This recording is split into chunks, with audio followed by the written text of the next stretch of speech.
Bismillahirrahmanirrahim. Assalamualaikum warahmatullahi wabarakatuh.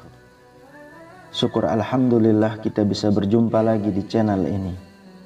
Sholawat dan salam selalu dan tetap tercurahkan kepada junjungan kita Nabi besar Muhammad sallallahu alaihi wasallam. Allahumma sholli ala sayyidina Muhammad wa ala ali sayyidina Muhammad. Harapan dan doa saya semoga saudaraku semuanya selalu diberikan kesehatan, dilapangkan rezekinya, diampuni dosa-dosanya, dan dipanjangkan umurnya. Amin ya rabbal alamin.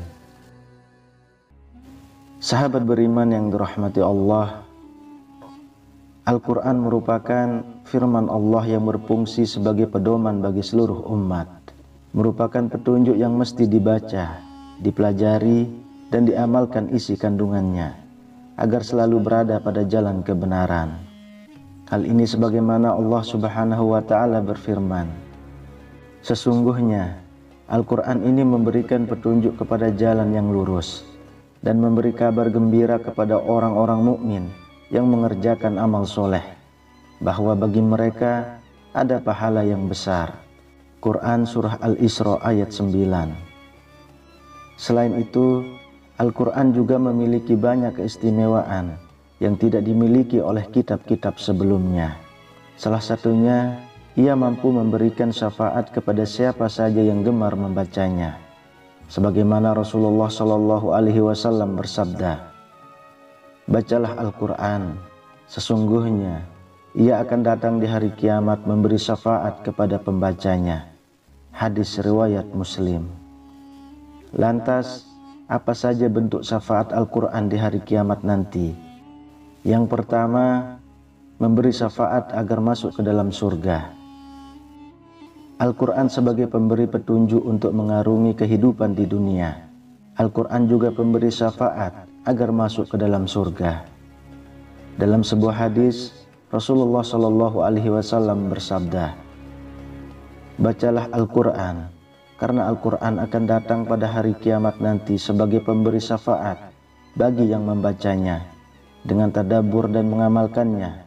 Bacalah Al-Zahrawain, dua cahaya, yaitu surah Al-Baqarah dan Ali Imran, karena keduanya datang pada hari kiamat nanti seperti dua awan, atau seperti dua cahaya sinar matahari, atau seperti dua ekor burung yang membentang sayapnya.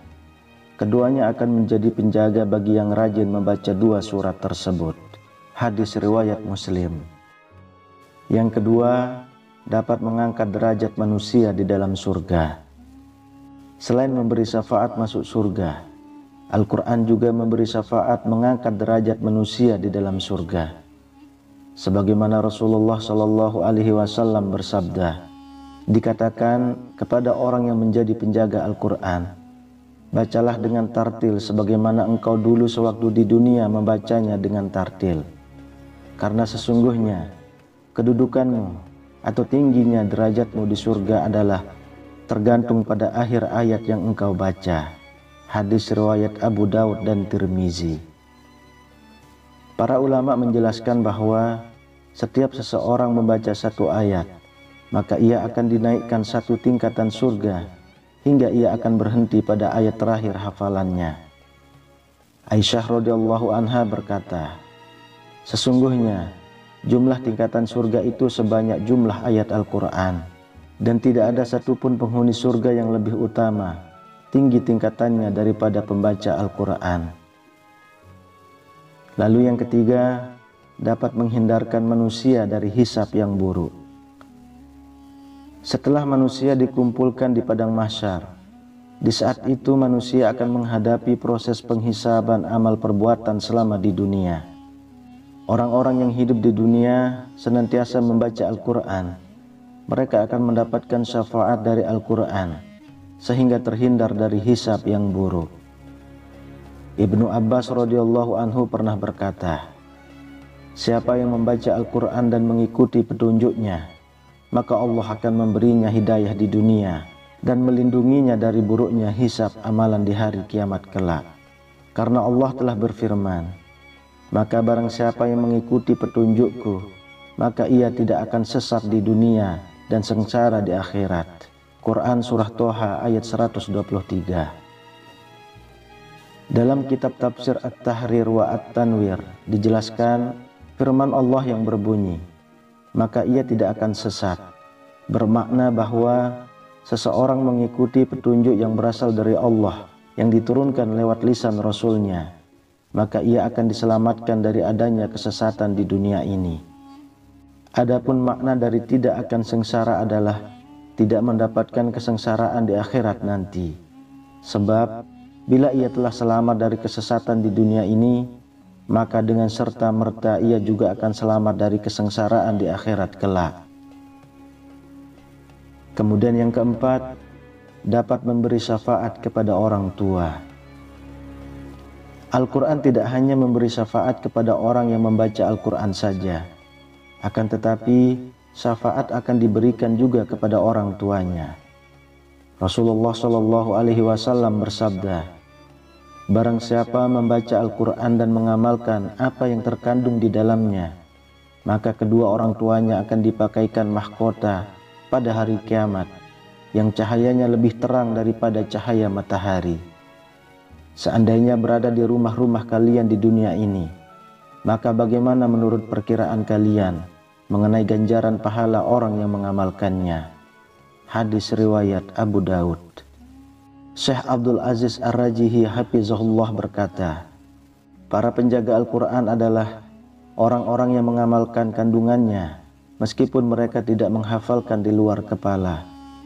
Oleh karena itu, barang siapa yang membaca Al-Quran dan mengamalkan kandungannya, maka ia sudah termasuk kerabat Allah secara khusus, baik ia menghafalkannya di luar kepala atau tidak.